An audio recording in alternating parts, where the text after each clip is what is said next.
दोस्तों नमस्कार, मैं संजय मघु और देश रोजाना के डिजिटल मीडिया प्लेटफॉर्म पर आपका स्वागत है। बात करेंगे उस मुद्दे की जिसको कुछ दिन पहले उठाया था कांग्रेस की राष्ट्रीय प्रवक्ता हैं सुप्रिया श्रीनेत। खुद एंकर भी रही हैं और कई बार आपको विभिन्न खबरिया चैनलों पर दिखती होंगी डिबेट्स के अंदर बहस करते हुए। सुप्रिया श्रीनेत ने यह कहा था कि संसद टीवी भी उनके नेताओं यानी कि कांग्रेस के नेताओं के साथ भेदभाव करता है, बोलते समय उन्हें स्क्रीन पर नहीं दिखाता। तो उनका आरोप ये था कि जैसे मेन स्ट्रीम मीडिया के अंदर जो आजकल एक शब्द चलता है गोदी मीडिया, तो उन्होंने ये कहा था कि संसद टीवी जो है वो भी कुछ इसी तर्ज पर काम करता है।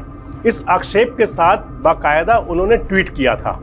तो उस समय कईयों के मन में एक सवाल उठा होगा, मेरे मन में भी उठा था कि सुप्रिया आखिर ऐसे कैसे संसद टीवी पर आरोप लगा रही हैं, कैसे आरोप लगा सकती हैं।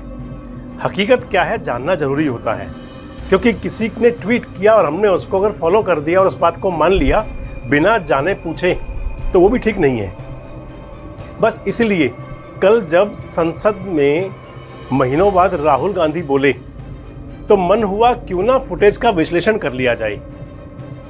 थोड़ा समय जरूर लगा, लेकिन सुप्रिया श्रीनेत के लगाए हुए आरोप उसमें काफ़ी हद तक साफ हो गए।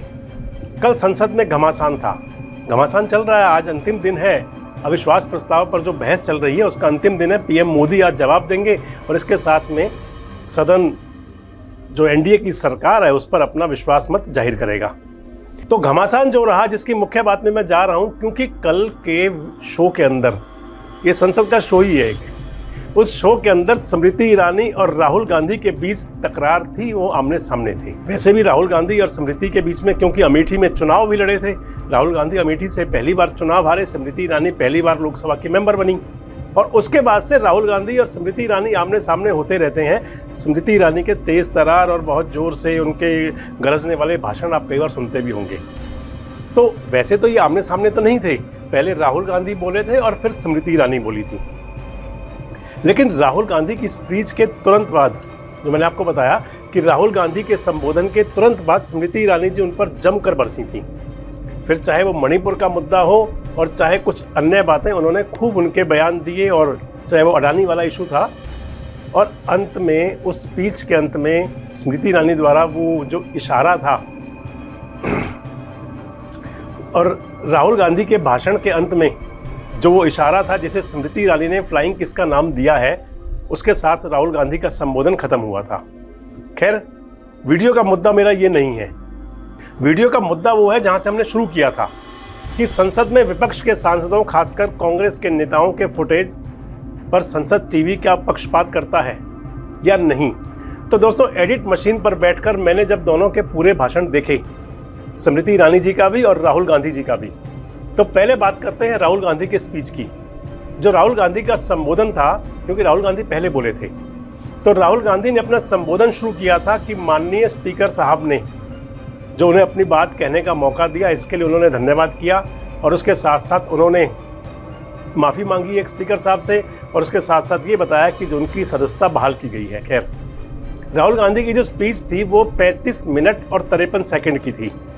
इस दौरान 5 से 7 मिनट ऐसे रहे जब खूब हंगामा हुआ। आपने सुना होगा भारत माता की हत्या वाली बात जब राहुल गांधी ने कही थी तो बहुत हंगामा हुआ था, और उस दौरान में राहुल गांधी बोल नहीं पाए थे। तो ये तो बात हुई राहुल गांधी की स्पीच की।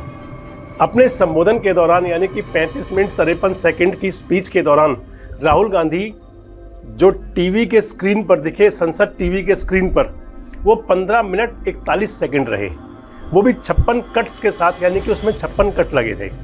आप कट्स का मतलब समझ रहे होंगे कि बीच बीच में जब राहुल बोलते थे तो माननीय स्पीकर साहब भी आते थे, और इन कट्स में राहुल का सबसे थोड़ा जो शॉर्ट स्क्रीन था वो 1 सेकंड का भी था, और जो सबसे अधिक था वो बामुश्किल 1 मिनट रहा होगा।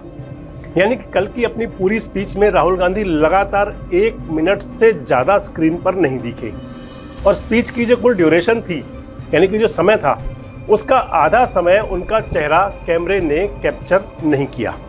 और एक और बात जो मैंने इस दौरान देखी वो ये थी कि कैमरे ने बस 2 ही चेहरों पर फोकस किया, एक राहुल गांधी का और एक अध्यक्ष का, लोकसभा अध्यक्ष का। बल्कि यह भी कह सकते हैं कि लोकसभा अध्यक्ष के कुछ चंक्स का ड्यूरेशन राहुल के चंक से ज़्यादा था।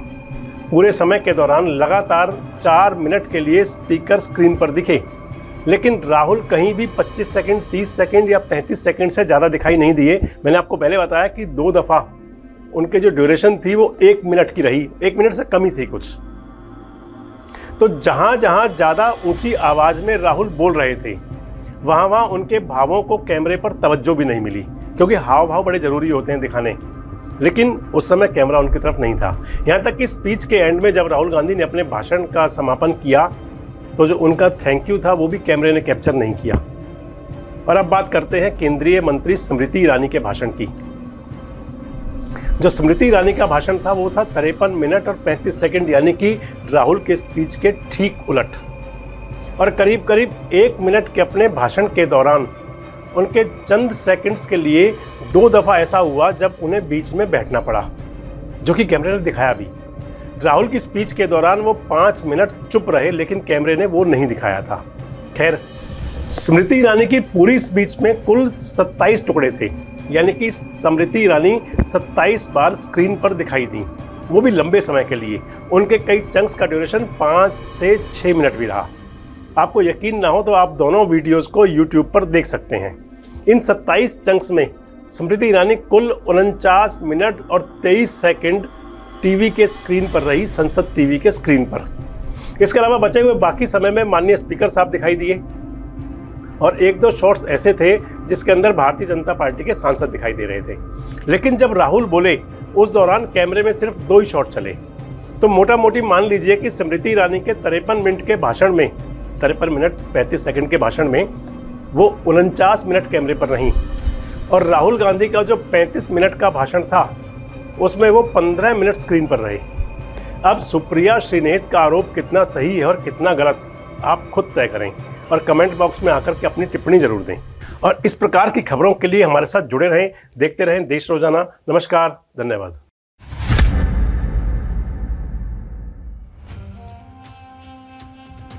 हरियाणा क्षेत्रफल की दृष्टि से देश का 20वां राज्य, लोकसभा सीटों की संख्या कुल 10, 90 हैं इसमें विधानसभाएं और राज्य में जिले हैं 22।